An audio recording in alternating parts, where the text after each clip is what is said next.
Welcome to the Eating at a Meeting podcast. I'm your host, Tracy Stuckrath, dietary needs expert, certified meetings manager, certified food protection manager. I have searched the globe to find people and businesses who are creating safe, sustainable, and inclusive food and beverage experiences for their employees, guests, and communities. In each episode, you will find authentic conversations about how food and beverage impacts inclusion, sustainability, culture, community, health, and wellness. I know that sounds like a lot, but we're going to cover it all.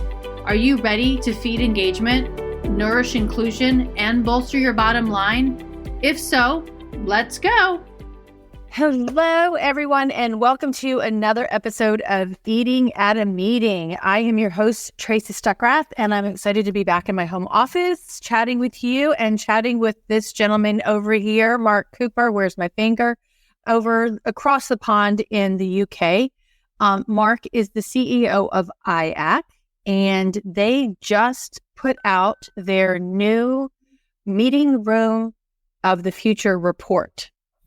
And there's lots of great data. I got to read it beforehand, but before they gave it out to the world. Lots of great insight there, Mark. So, hi. Good morning. It's great to join everybody. Thank you. Well, it's evening there. What are you saying? Good morning. It's afternoon now, and here It's nearly cocktail hour for everybody. Exactly. Okay, so we already have a comment here, Mark. Sarah Matheson says hi from Hungry Harry's. Thanks for joining us already and from the beginning. And so, Mark, first, actually tell everybody what IACC is and why do you do this Meeting Room of the Future report?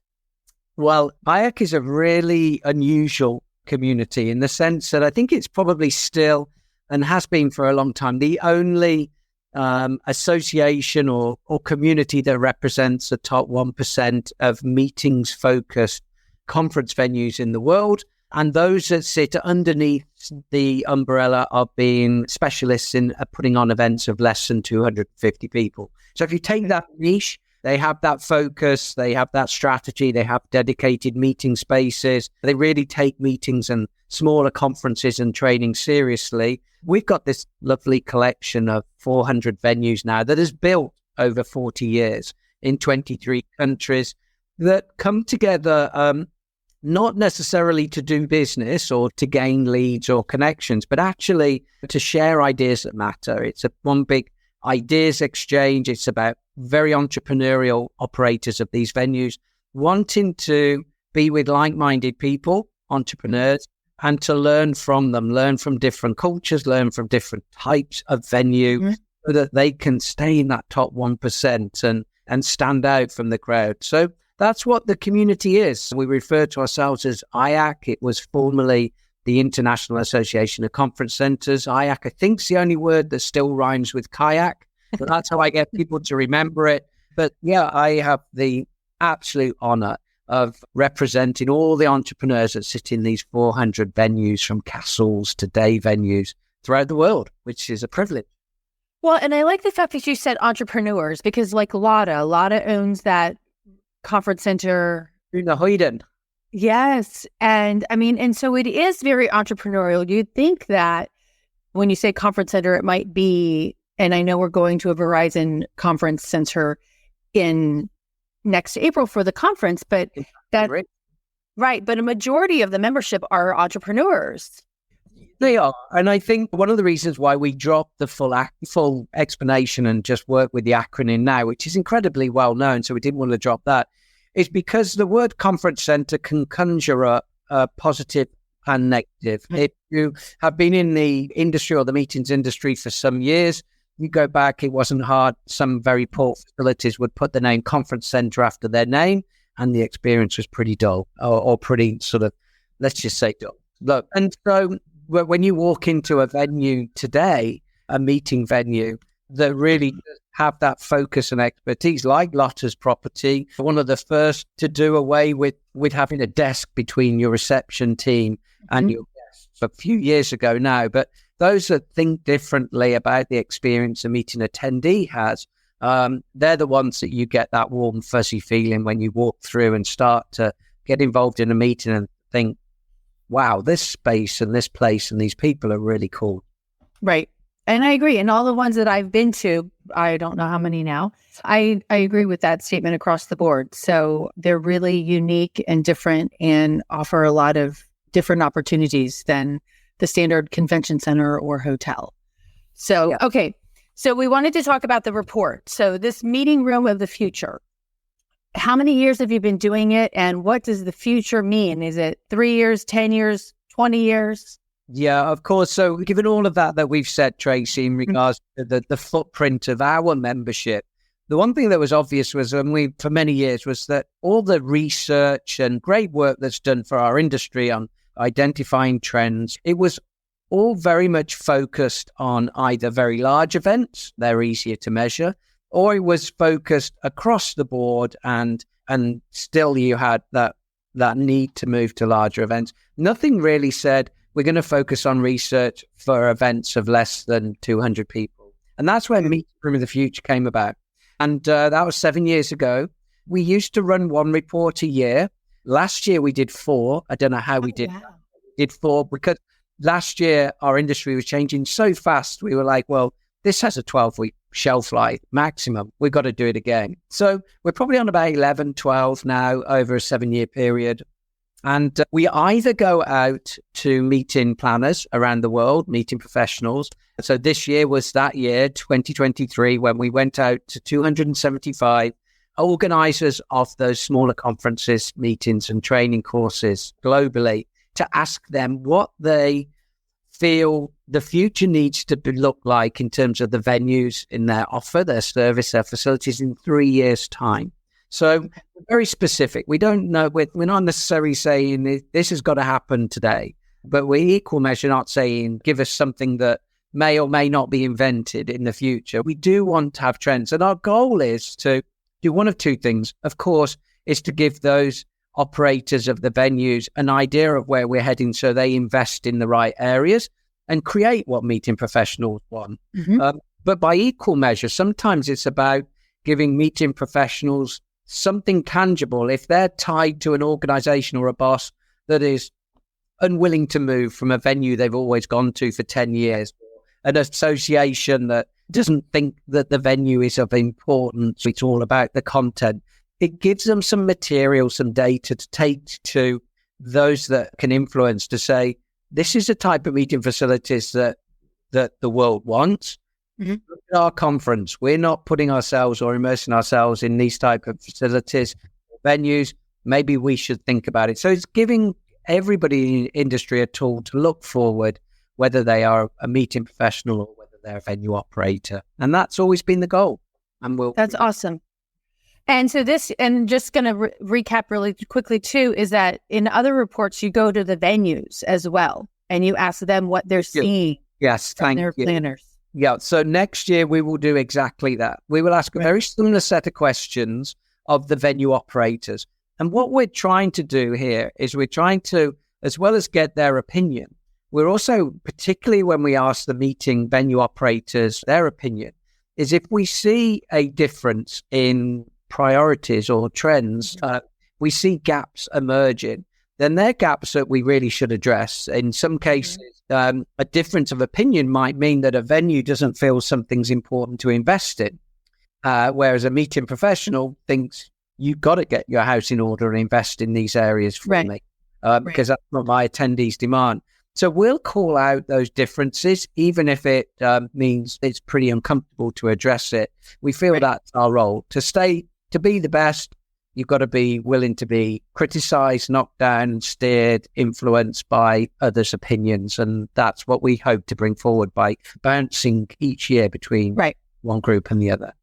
Okay, so from this report from planners, what do you have a couple of big revelations from the report? Well, we certainly do. And when we look at areas like our prioritization of sustainability and social responsibility, there's some key differences and areas that you feel were surprising in terms of the data. But one of the areas that I do want to address is actually not a surprise at all, but we have to remember it for what it is. And that is about this terminology of creating incredible meetings experiences. It's not new. And I've heard some in the industry say, oh, we need to move on from that. Yes, meeting experiences were there. It was there at MPI in 2020 or 2019 in Las Vegas. Yes, it was. But that whole concept of creating incredible experiences, that remains very much a priority of meeting professionals. But how you do it is changed. Now, if you do ever hang up with using the word meetings experience, like pivoting, bring it into a sentence these days, then I encourage everyone to do what I've done, which is just really think about using the terminology. Our role is to create memories, positive memories for attendees. Our role is to stimulate as many senses for our attendees during their journey through that event or that meeting, because the more senses that we invoke, the more chances of creating a positive memory and they're feeling a connection with those around them at the event. So we do have to be creative, and that includes the type of spaces that we put people in, and then of course what we do with them and how we treat them, which covers everything from facilities to food and beverage to technology to social responsibility, i.e. our communities, our people, and vitality. So that's one revelation. And another one, there is a general acceptance that there's a bit more of a move away from traditional hotels. That's slowing down. From the last time we asked these questions of the meeting professionals in 2019, so some years, but for understandable reasons, we haven't gone back and asked them until now because they were not running meetings. But, a downward trend. And I think there's a link between creating experiences and memories and not going to the non-inspiring big box kind of hotel with one ballroom and one boardroom. We need the venue to play more of a role in the experience or the memory creation. So we've seen that as well. Yes, generally there is an acceptance that venues will accommodate dietary requirements, and if you communicate them in advance to good levels.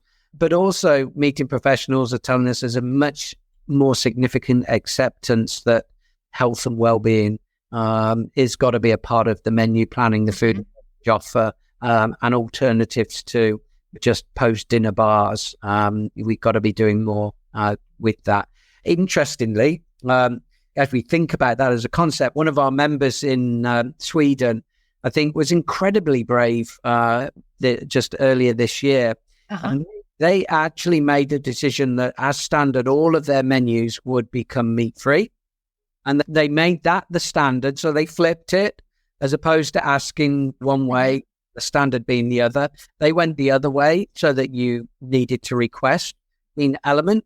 And they went through this journey. It's not that they did that for any reason that is linked to the ownership or the organization that owns it or any beliefs of an individual. Just really, they wanted to experiment with taking it from the exceptional request from one direction to the other. And at first, they met with resistance, as you would expect. People were very cautious.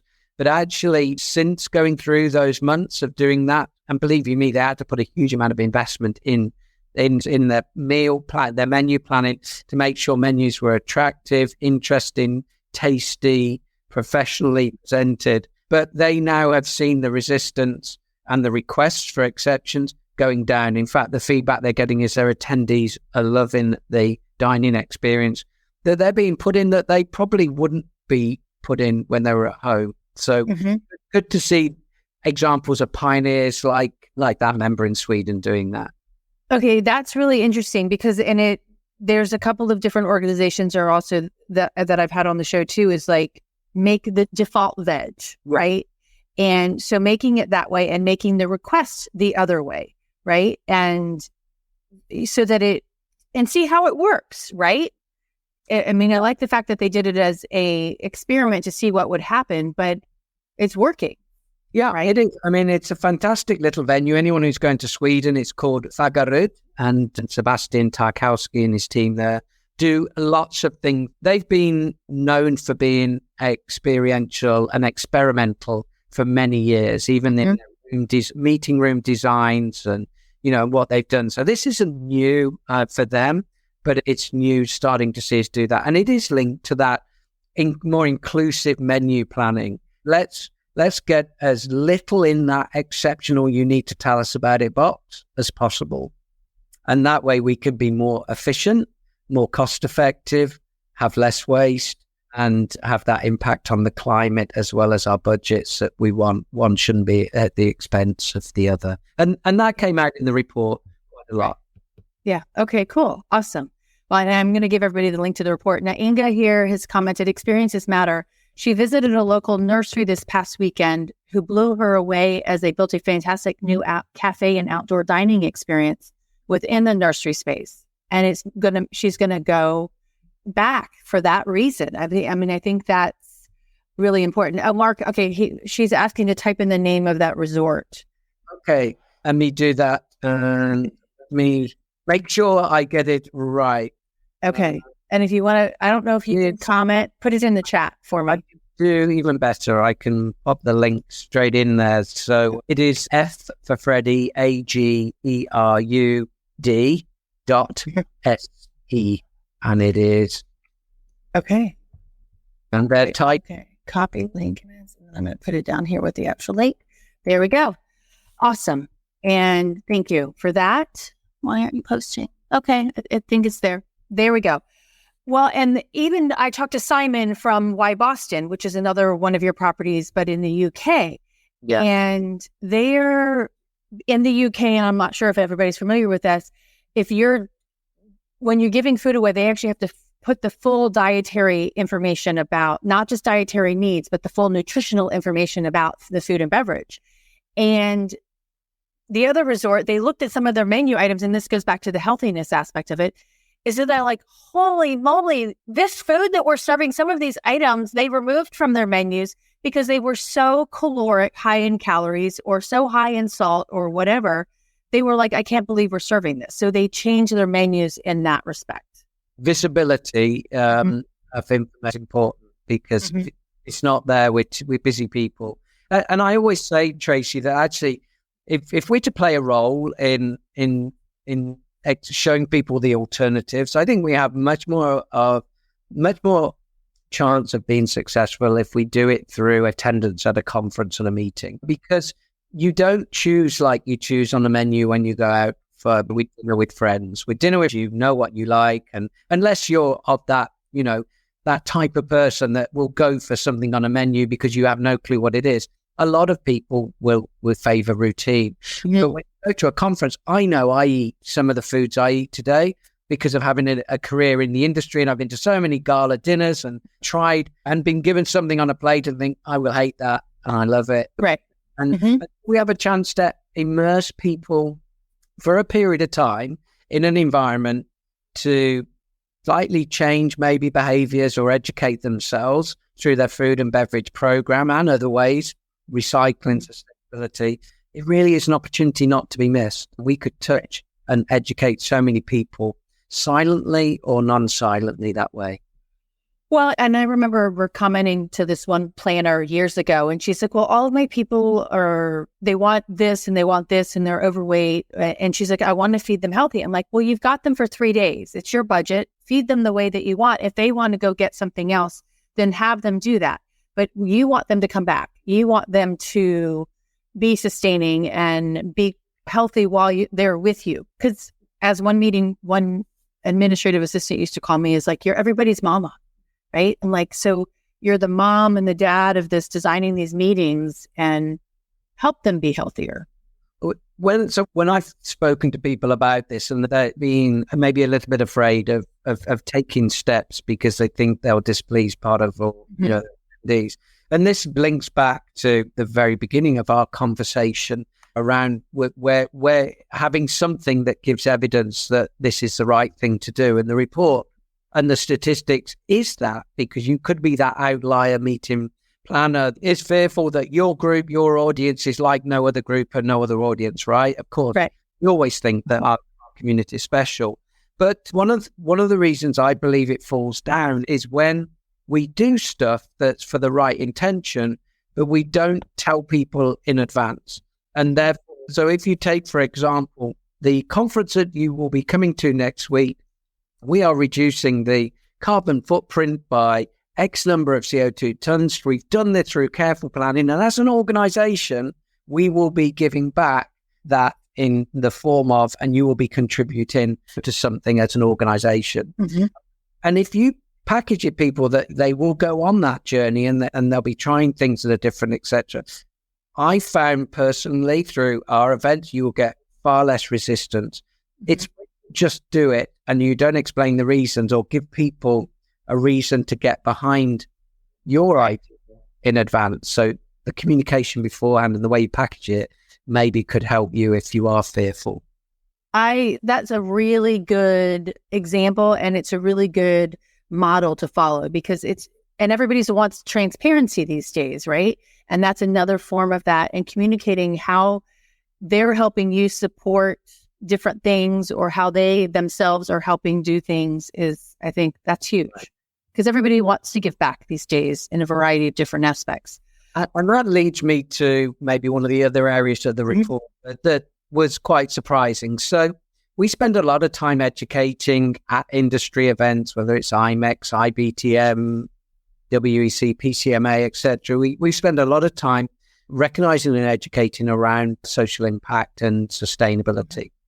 And the report this year, where we did look for generational or geographical differences, one of the clear differences was geographically over the value of certain things. And one of them was, where do you place sustainability in regards to other areas such as accessibility, etc. In Europe, sustainability was, or European meeting planners, sustainability was number one as a priority out of the four. In the US, it was the bottom, and accessibility was number one.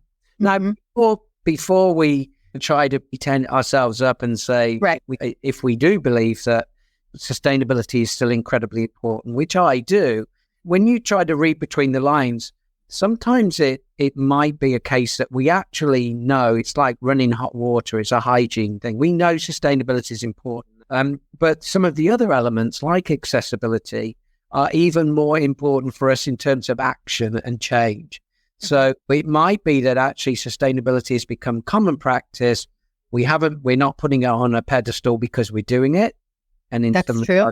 But if we're not, then we do need to look at how that really is taken and viewed by venue operators, because still one of our biggest challenges is encouraging the industry from a venue operator perspective to invest in sustainable solutions, because they require investment. Right. It's not being asked for, or they're not being responded to positively by meeting professionals embracing those, then of course they won't invest. They'll invest in something else. Right.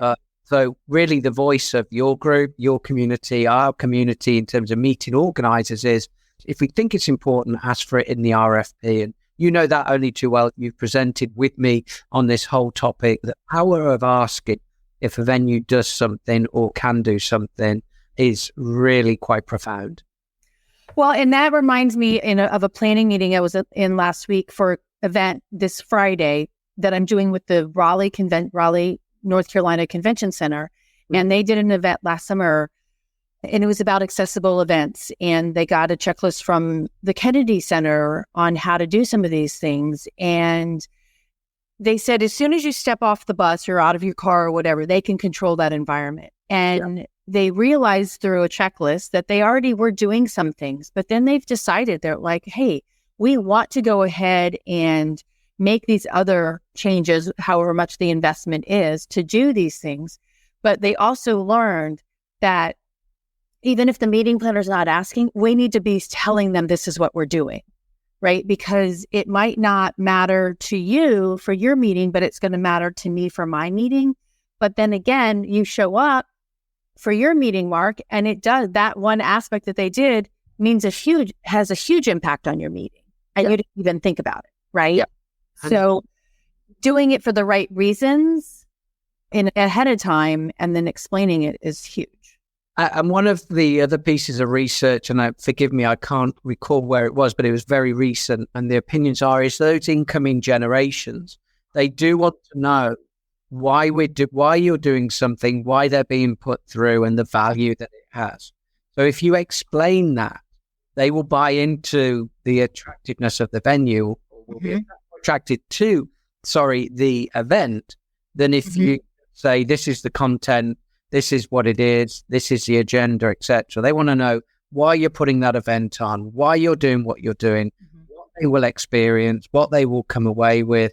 And that includes the social and other innovative, even if you are being tech forward or tech experimental, play a role, but tell them why you're doing it in advance and why they should get excited to be a part of it when they turn up. Okay, I know we're running short on time because you have another call, right? I am sorry, we keep talking. I'm good at So am I. So I want to know, July is the month of independence and freedom. And that was my message a couple of weeks ago. So I want to know, looking at your study, and I didn't ask you this in advance, so I'm putting you on the spot here. Thinking about that, do those two words, freedom and independence, ring into what these planners are looking for and that venues can do to provide independence for attendees? So if I can flip the word independence to personalization, okay, the word freedom, I would do just that. So I think personalization, having what you want, being able to make the freedom of choice, is really important.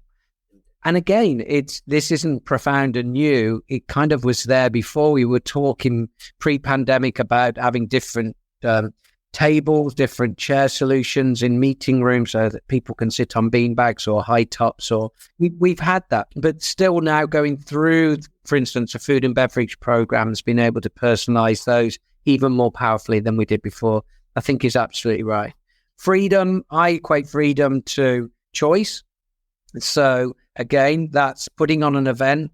When you put on one event, don't think of it about one event that people should come in at the start and go at the end. And if they come in late and go early or one or the other, that's a failure. The freedom to move in and out and treat it like a festival, like a drop in, like a drop out, and making them have the ability of that. And the freedom to go outdoors into spaces and choose venues with, or not even outdoors, but with great cool spaces in lobby areas and in sitting rooms and yes, outdoors and whatever. Giving people the freedom to do that and them not to feel guilty.